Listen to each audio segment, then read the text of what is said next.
وزیر اعظم یا اپوزیشن کے کا جو کردار چیئرمین نیب کی تقرر کے حوالے سے ہے اس کا کوئی عمل دخل نہیں ہے. ہاں البتہ صدر مملکت جو ہوتے ہیں وہ چیئرمین نیب کی طرف سے ہی ریکمینڈ کیا گیا عموماً جو نام ہوتا ہے وہ اس کی تو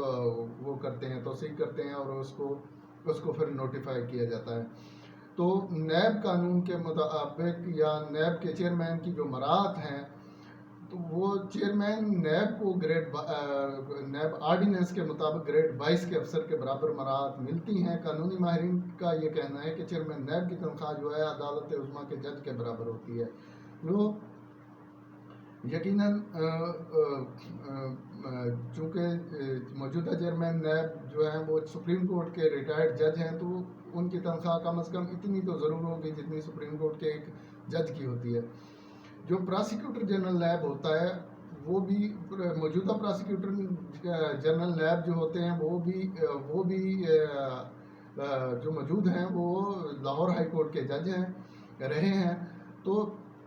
ان کی تنخواہ کا جو نوٹیفیکیشن وزارت قانون کی طرف سے جاری کیا گیا تھا جب ان کا تقرر ہوا تو اس میں ان کی بنیادی تنخواہ 8 لاکھ روپے تھی. اس کے علاوہ انہیں 4 لاکھ کے قریب میڈیکل الاؤنس عدالتی الاؤنس بھی ملتا ہے اور میڈیکل الاؤنس 70,000 کے قریب ملتا ہے. 70,000 کے قریب انہیں گھر کا رینٹ بھی ملتا ہے. پراسیکیوٹر جنرل نیب کو یہ بھی سہولت حاصل ہے کہ وہ سرکاری طور پر سرکاری گھر استعمال کر سکتے ہیں. تاہم اگر وہ سرکاری گھر استعمال نہیں کرتے تو وہ 70,000 جو رینٹ ہے وہ لینے کے مجاز ہوں گے. پراسیکیوٹر جنرل کو 1800 سی سی گاڑی بھی دی جاتی ہے جس میں 600 لیٹر پیٹرول جو ہے ماہانہ ملتا ہے اور انہیں بزنس کلاس میں ملکی اور غیر ملکی ہوائی سفر اور روزانہ کا الاؤنس بھی حاصل کرنے کا اختیار ہوتا ہے. نوٹیفیکیشن جو ہمارے پاس موجود ہے اس کے مطابق پراسیکیوٹر جنرل اور ان کی اہلیہ کے لیے اسلام آباد سے لاہور جانے کے لیے سالانہ اکانومی کلاس کی 3 فری ہوائی tickets, 6,000 mobile chargers. Prosecutor general کو جج کے برابر یعنی سپریم کورٹ کے جج کے برابر چھٹیوں کا اختیار بھی حاصل ہوتا ہے اور ان کو اپنے رہائش کی تزئین و آرائش کے لیے ماہانہ 12,000 روپے بھی دیے جاتے ہیں. پراسیکیوٹر جنرل کے پاس نائب قاصد، مالی، سینیٹری ورکرز اور پولیس گارڈ بھی ہوتے ہیں. اور نوٹیفیکیشن میں یہ بھی بتایا گیا کہ ان کو رہائش گاہ کے جنریٹر اور ایئر کنڈیشن کی سروس کی سہولت بھی میسر ہوتی ہے. تو یقیناً یہ چیزیں چیئرمین نیب کو بھی یہ مراعات حاصل ہوتی ہیں اور اس کے علاوہ دیگر مراعات بھی چیئرمین نیب کو حاصل ہوتی ہیں. قانونی ماہرین سے ہم نے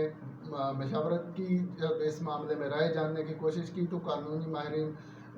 کیسر امام ایڈوکیٹ اور حشمت حبیب ایڈوکیٹ جو کہ سپریم کورٹ کے سینئر وکیل ہیں انہوں نے ہمیں یہ بتایا کہ چیئرمین نیب کی تقرری میں تو ابھی کافی وقت موجود ہے، 1 سال 5 ماہ کا جو عرصہ باقی ہے، لیکن جو پراسیکیوٹر جنرل ہیں ان کی مدت ذرا کم ہے. تو اس میں ماضی کو اگر دیکھا جائے تو یہی ہوتا ہے کہ حکومت کو جب ریٹائرمنٹ کا وقت قریب آ جاتا ہے کسی بھی افسر کا تو پھر ہوش آتا ہے کہ یہ عہدہ خالی ہونے جا رہا ہے تو اس پر ہم نے تعیناتی کرنی ہے، تو پھر حکومت جو ہے پروسیس شروع کرتی ہے. لیکن چونکہ نیب ایک انتہائی اہم قسم کے معاملات کو دیکھ رہا ہے، اس وقت ملک کے بہت سارے سکینڈلز ہیں جن کی تفتیش کی جا رہی ہے، تو قانونی ماہرین کا یہ کہنا تھا کہ حکومت کو بروقت یہ عمل شروع کرنا چاہیے تاکہ اگر ڈیڈ لاک آتا ہے یا کوئی مشاورتی عمل میں وہ کوئی رکاوٹیں آتی ہیں تو وہ اس وقت تک پوری کر لی جائیں جب تک یہ عہدے خالی ہونے ہیں. تو خالی ہونے کے بعد ان عہدوں پر متعلقہ جو افسر تعینات کرنا ہے اس پر یہ معاملہ لٹکتا نہ رہے، جیسے کہ پہلے الیکشن کمیشن کے چیئرمین کی تقرری کے حوالے سے اور ممبران الیکشن کمیشن جو کہ یہ آئینی ادارہ ہے الیکشن کمیشن اس کے وہ غیر فعال رہا کئی مہینوں تک. تو یہ ادارے جو ہیں وہ غیر فعال نہیں ہونے چاہیے. قانونی ماہرین کا یہ بھی کہنا تھا کہ یہ روایت رہی ہے کہ مدت جب کسی عہدے کی ختم ہوتی ہے تو پھر یہ مشاورتی عمل شروع کیا جاتا ہے۔ اب دیکھنا یہ ہے کہ تحریک انصاف کی حکومت جو ہے وہ ماضی کی روایات جیسے اس نے باقی روایت توڑی ہیں، کیا اس روایت کو بھی توڑتی ہے؟ وہ بر وقت اس پر جو ہے تقرری کر کے نئے عہدے کو خالی ہونے والے عہدے کو فلفل کرتی ہے یا نہیں؟ دوسری خبر جو آپ کے ساتھ میں شیئر کرنے جا رہا ہوں وہ یہ ہے کہ لاپتہ افراد کی بازیابی کے لیے حکومت نے 2011 میں ایک کمیشن قائم کیا تھا، جس کے سربراہ بھی جسٹس ریٹائرڈ جاوید اقبال جو موجودہ چیئرمین نیب ہیں وہی ہیں۔ تو ان کا عہدہ جو ہے وہ بھی خالی ہونے جا رہا ہے۔ ستمبر میں ہمارے ذرائع نے یہ بتایا ہے کہ ستمبر میں یہ عہدہ ان کی مدت میں جو توسیع دی گئی تھی، متعدد بار ان کو توسیع دی گئی کیونکہ اتنا لمبا عرصہ ہو گیا، 9 سال کا عرصہ ہو گیا ان کو یہاں اس عہدے پر براجمان ہوئے، تو یہ ستمبر میں خالی ہونے جا رہا ہے اور ان کی توسیع کے لیے سمری بھی متعلقہ حکام کو بھجوا دی گئی ہے۔ ذرائع نے یہی بتایا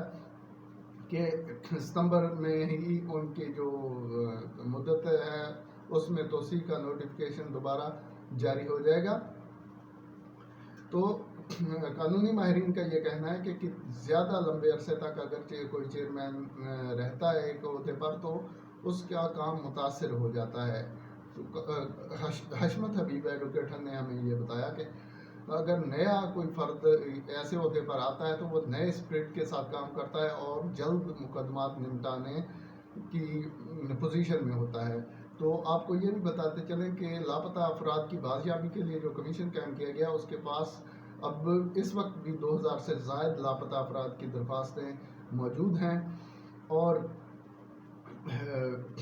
ہر ماہ 50 سے 60-70 کے درمیان نئی درخواستیں آتی ہیں، جب کہ تقریباً اتنی ہی یا اس سے کچھ کم یا زیادہ نمٹا بھی دی جاتی ہیں۔ تو